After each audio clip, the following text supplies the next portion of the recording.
Salam sejahtera, terima kasih karena bersama dengan saya di Nazilin Unity Channel. Ini satu lagi pendedahan yang pastinya menyusahkan Najib Tun Razak. Pendedahan kali ini ada yang menyatakan bahwa mungkin akan menyebabkan masalah besar kepada Najib. Hari ini di mahkamah menyatakan bahwa pindaan 1 bilion Amerika Syarikat dolar tiada kelulusan lembaga pengarah 1MDB, kata saksi. Persoalannya, siapa yang luluskan kalau bukan lembaga pengarah 1MDB? Ikuti ulasan ini selepas ini, jangan lupa tinggalkan komen Anda. Baiklah, siapa yang ada masalah gout, tinggi darah dan kencing manis, saya kongsikan dengan Anda satu produk yang terbaik. Saya bukan jual obat tapi hanya berkongsi dengan Anda semua. Ada ramai yang sudah makan dan telah sembuh. Harganya sekarang murah sebab saya kongsikan karena saya tahu ramai penonton channel ini berusia lebih 50-an atau 40-an yang mungkin ada masalah gout. Jadi itu sebabnya saya kongsikan dengan Anda. Tekan butang produk ini, beli cepat selaginya ianya masih ada. Sediakan payung sebelum hujan, menjelang raya takut nanti kena gout pula lah kan. Oke, baiklah. Kita jawab persoalan siapa yang luluskan pindaan 1 bilion ringgit kalau bukan kelulusan lembaga pengarah 1MDB. Mahkamah Tinggi di sini hari ini diberitahu hasil siasatan pihak berkuasa mendapati dana berjumlah 1 bilion Amerika Syarikat dolar milik 1MDB yang dipindahkan ke dalam akaun sebuah syarikat luar pesisir tidak mendapat kebenaran lembaga pengarah syarikat pelaburan strategik negara itu. Dana itu sepatutnya dilaburkan 1MDB bagi usaha sama dengan syarikat penorokaan minyak berpangkalan di Arab Saudi yaitu Petro Saudi International Ltd, JVC Co, 1MDB PSI.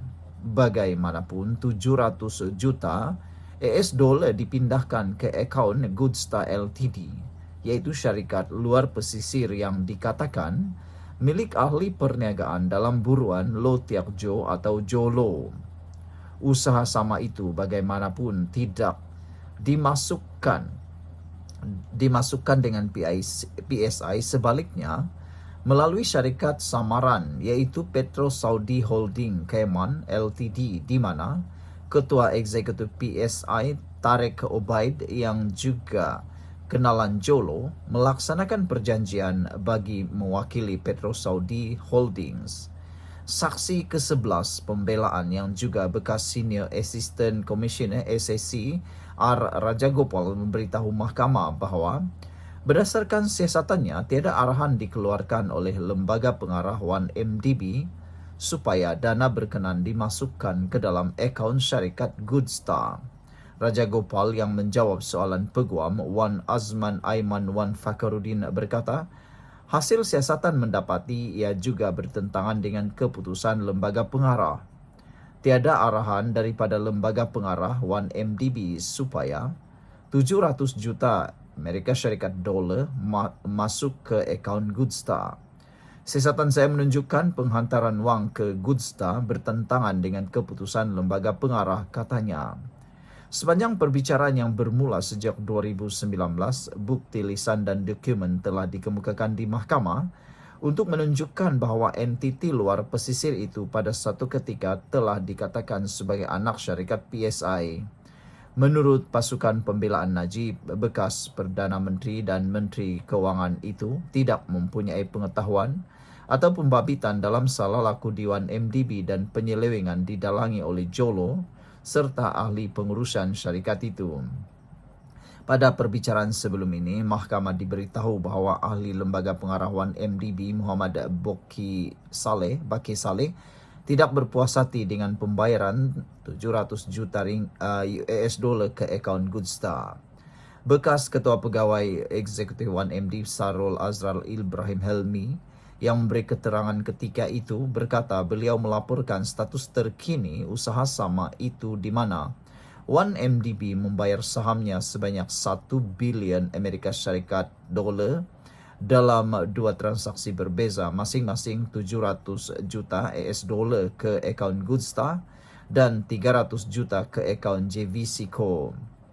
Sahrul Azhar berkata Bakir mempersoalkan tindakan itu dan meminta justifikasi mengapa 1 bilion US dollar tidak dimasukkan ke akaun JV Sco, dan beliau menjelaskan seperti dimaklumkan Jolo, iaitu akaun Goodstar adalah milik PSI dan bayaran itu adalah untuk pendahuluan dari pihak PSI ke JV Sco.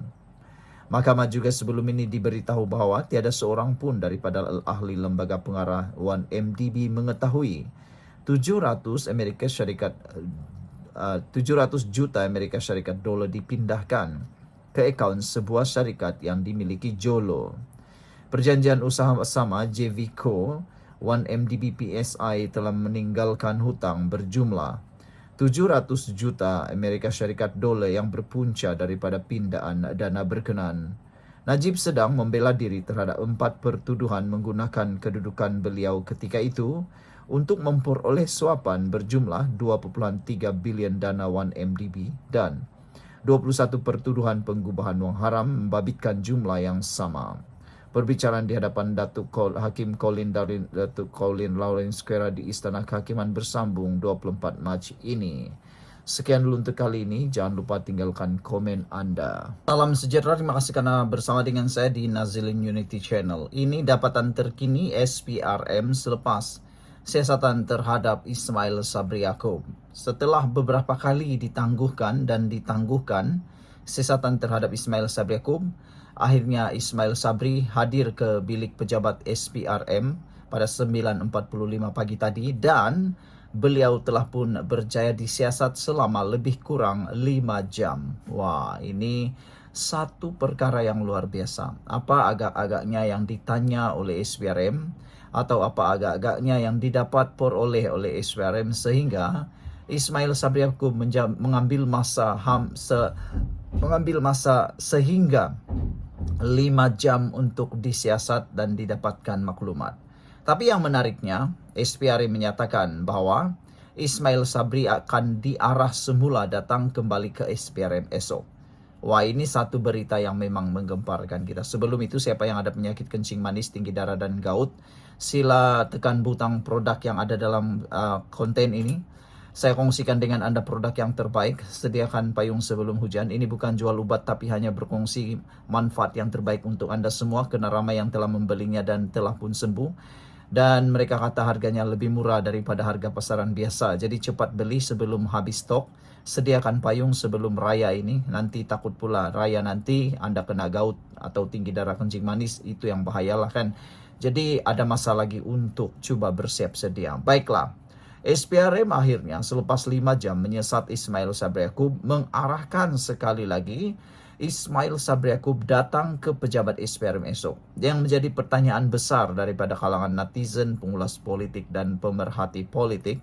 Mereka bertanya, sudah 5 jam disiasat masih tak cukupkah? Itu dasar soalan mereka. Sudah 5 jam disiasat, adakah siasatan itu masih tidak cukup atau masih terlalu banyak kekeliruan, kekalutan ataupun kelang kabutnya di dalam soalan-soalan temu bual siasatan itu? Karena mereka kata takkanlah sampai 2 hari berturut-turut. Tapi ada yang mengatakan menurut pengalaman kata mereka terlalu banyak yang mungkin perlu dirungkaikan, yang perlu dijawab oleh Ismail Sabri Yaakob kerana sudah lebih daripada 30 orang saksi telah tampil di soal siasat bagi merungkai persoalan penemuan 170 juta ringgit dan juga jongkong emas itu. Apabila terlalu banyak saksi yang telah pun tampil di siasat, ini menyebabkan banyak sekali pengesahan demi pengesahan yang perlu dilakukan oleh Ismail Sabri Yaakob. Jadi takut-takut nanti mungkin akan terperangkap oleh jawapan sendiri atau sebagainya. Jadi terpaksalah hadir lagi ke SPRM esok. Selepas kira-kira 5 jam memberi keterangan kepada SPRM, hari ini Datuk Seri Ismail Sabri Yaakob diarahkan untuk kembali semula ke agensi itu pagi esok. Ia difahamkan kerana masih ada beberapa perkara yang perlu diperjelaskan bekas Perdana Menteri ke-9 itu kepada pasukan penyiasat. Menurut New Street Times NST, SPRM kini menugaskan ramai petugasnya untuk menyiasat kes ini. Ismail Sabri perlu hadir kembali ke esok pada jam 9 pagi. Azam Baki bagaimanapun menolak kabar angin bahwa ahli parlimen itu ditangkap apabila tampil memberi keterangan hari ini. Kata Azam Baki, masih ada beberapa perkara yang perlu dijelaskan beliau kepada pasukan penyiasat SPRM yang sedang meneliti hasil siasatan mereka. Kami menugaskan ramai petugas untuk menyiasat kes ini kerana terdapat ratusan dokumen yang perlu dianalisis, katanya menurut portal berbahasa Inggeris itu. Terdahulu, pegawai penyiasat SPRM mengambil masa kira-kira 5 jam untuk merekodkan kenyataan Ismail Sabri yang tiba di Ibu Pejabat SPRM pada jam 9.46 pagi tadi. Ismail Sabri adalah suspek dalam kes rasuah dan pengubahan wang haram susulan penemuan wang tunai berjumlah 170 juta ringgit dan 16 kg jongkong emas tulin. Penemuan itu hasil serbuan terhadap 3 premis termasuk safe house selepas SPRM menahan 4 bekas pegawai kanan Ismail Sabri Yaakob. Sekian untuk kali ini, jangan lupa tinggalkan komen Anda.